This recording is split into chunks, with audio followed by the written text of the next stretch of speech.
Good morning student. आज अपन आर्थिक भूगोल का अगला यूट्यूब लेक्चर कृषि के विभिन्न प्रकारों में बागाती कृषि प्लांटेशन एग्रीकल्चर का अध्ययन करेंगे, जो प्रमुख रूप से डी विट्रिल्सी का 13 प्रकार के कृषि के प्रकार, उसमें से अगला ये प्रकार हैं जो बागाती कृषि के नाम से प्रसिद्ध हैं। कुछ विशेष उपज बागान लगाकर व्यापारिक दृष्टि से उत्पन्न करने वाली पद्धति बागाती कृषि कहलाती हैं। जो केवल व्यापार की दृष्टि से कृषि की जाती है उसे बागाती कृषि के नाम से जानते हैं। इस कृषि व्यवस्था में चाय, कहवा, नारियल, केला, मसाले, रबर, गन्ना आदि फसलों को एक बार बागानों में रोपण करके कई वर्षों तक उत्पादन लिया जाता है, या प्लांटेशन करके कई वर्षों तक इसे माल प्राप्त या उत्पादन प्राप्त किया जाता है। अतः इसे व्यापारिक पादप रोपण कृषि भी कहा जाता है। इस कृषि का विकास व प्रोत्साहन शीतोष्ण कटिबंधीय देशों को निर्यात करने के उद्देश्य से अनेक उष्ण कटिबंधीय देशों में उपनिवेशवाद के दौरान किया गया था। बागानों के विकास में यूरोपियन लोगों की प्रमुख भूमिका रही थी। इस प्रकार के फल और फूल का उत्पादन इस कृषि प्रकार की प्रमुख विशेषता या प्रधानता मानी गई है। बागाती कृषि क्षेत्र एरिया ऑफ प्लांटेशन एग्रीकल्चर बागाती कृषि के 3 प्रमुख क्षेत्र हैं जो विश्व के मानचित्र में दे रखा है। नंबर 1 लैटिन अमेरिका, इसमें Mexico, Cuba, Jamaica, Puerto Rico, Guatemala, Costa Rica, Brazil, Colombia तथा हंडुरास प्रमुख है। लैटिन अमेरिका के प्रमुख देश हैं जहाँ इस प्रकार की बागाती कृषि वर्तमान में भी की जा रही है। एशिया में यहाँ दक्षिण व दक्षिण पूर्वी भागों में बागाती कृषि की जाती है। दक्षिणी Bharat, Sri Lanka, Myanmar, Thailand, Malaysia, Indonesia आदि प्रमुख देशों में बागाती कृषि की जा रही है। अफ्रीका महाद्वीप में अफ्रीका में Ivory Coast, Zaire, Kenya, Tanzania, Ethiopia, Malagasy, Uganda आदि में बागाती कृषि की जा रही है, जो विश्व के मानचित्र में दिया गया है। विश्व के प्रमुख मानचित्र में अफ्रीका, लैटिन अमेरिका, दक्षिण एशिया, दक्षिण पूर्वी एशिया, अफ्रीका महाद्वीप में वर्तमान में बागाती कृषि की जा रही है। भौगोलिक दशाएं या जोग्राफिकल कंडीशन, बागाती कृषि व्यवस्था वाले क्षेत्रों में वर्ष भर उच्च तापमान, अत्यधिक वर्षा, उर्वर मृदाएं, समतल विस्तृत भूमि आदि भौगोलिक कारकों की फसल उत्पादन में महत्वपूर्ण भूमिका है।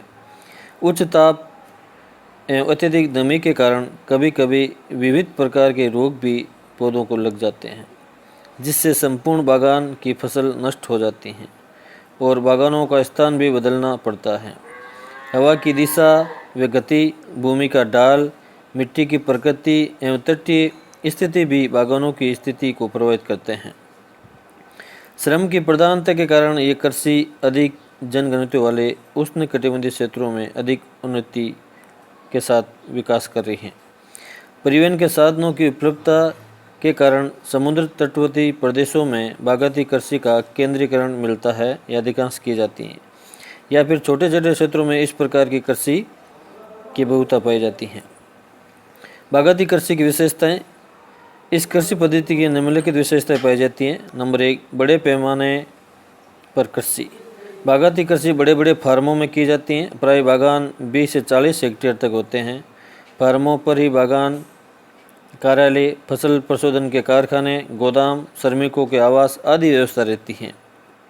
दूसरा, फसलों का विशिष्टीकरण, बागाती कृषि प्रणाली में फसलों का विशिष्टीकरण मिलता है।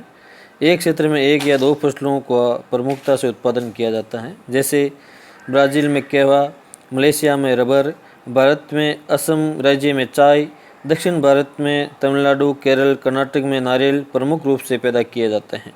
यह फसलों का विशिष्टीकरण माना जाता है। अत्यधिक श्रम, बागाती कृषि में श्रमिकों की आवश्यकता अधिक रहती है। खेतों को तैयार करने, पौध तैयार करने व रोपण करने, उर्वरकों का प्रयोग करने, फसलों की चुनाई, प्रशोधन, पैकिंग आदि कार्यों में श्रमिकों की अति आवश्यकता रहती है। अतः बागाती कृषि अधिक जनसंख्या वाले क्षेत्रों में उन्नति कर गई है। पूंजी व निवेश, बागाती कृषि व्यवस्था में विदेशी पूंजी व प्रबंध से प्रारंभ हुई और आज भी अधिकांश बागानों में विदेशी पूंजी लगी हुई है, क्योंकि इस कृषि में अधिक पूंजी की आवश्यकता होती है। व्यापारिक स्वरूप, इस कृषि का प्रमुख उद्देश्य कृषि उत्पादों का निर्यात करना है। जिससे इस कृषि ने व्यापारिक स्वरूप ले लिया है। अधिकांश क्षेत्रों में विदेशी मांग के अनुरूप ही फसलों के बागान लगाए जाते हैं। उत्तम परिवहन। बागानों की स्थिति निर्धारण करते समय इस बात का ध्यान रखा जाता है कि उन क्षेत्रों को विश्व का अन्य क्षेत्रों से यातायात उपयुक्त सुगम व्यवस्था हो। विशाल बागानों के आंतरिक भागों में भी उत्पाद को संग्रहित करने के लिए सड़क या रेल मार्ग की व्यवस्था की जाती है। बागानों में प्रशोधन प्रक्रिया। बागायती फसलों जैसे रबर, गन्ना, चाय, कहवा आदि को प्राप्त कर सीधा ही बाजारों में न बेचकर बागानों में प्रशोधन करना, प्रोसेसिंग करना पड़ता है। अतः फसलों को तैयार करने के लिए संयंत्र बागानों में ही स्थापित होते हैं। यहाँ की प्रमुख फसलें मेजर क्रॉप्स। बागायती कृषि में उन फसलों का उत्पादन किया जाता है जिनकी मांग नगरीय संस्कृति के विकास के साथ साथ बढ़ती गई।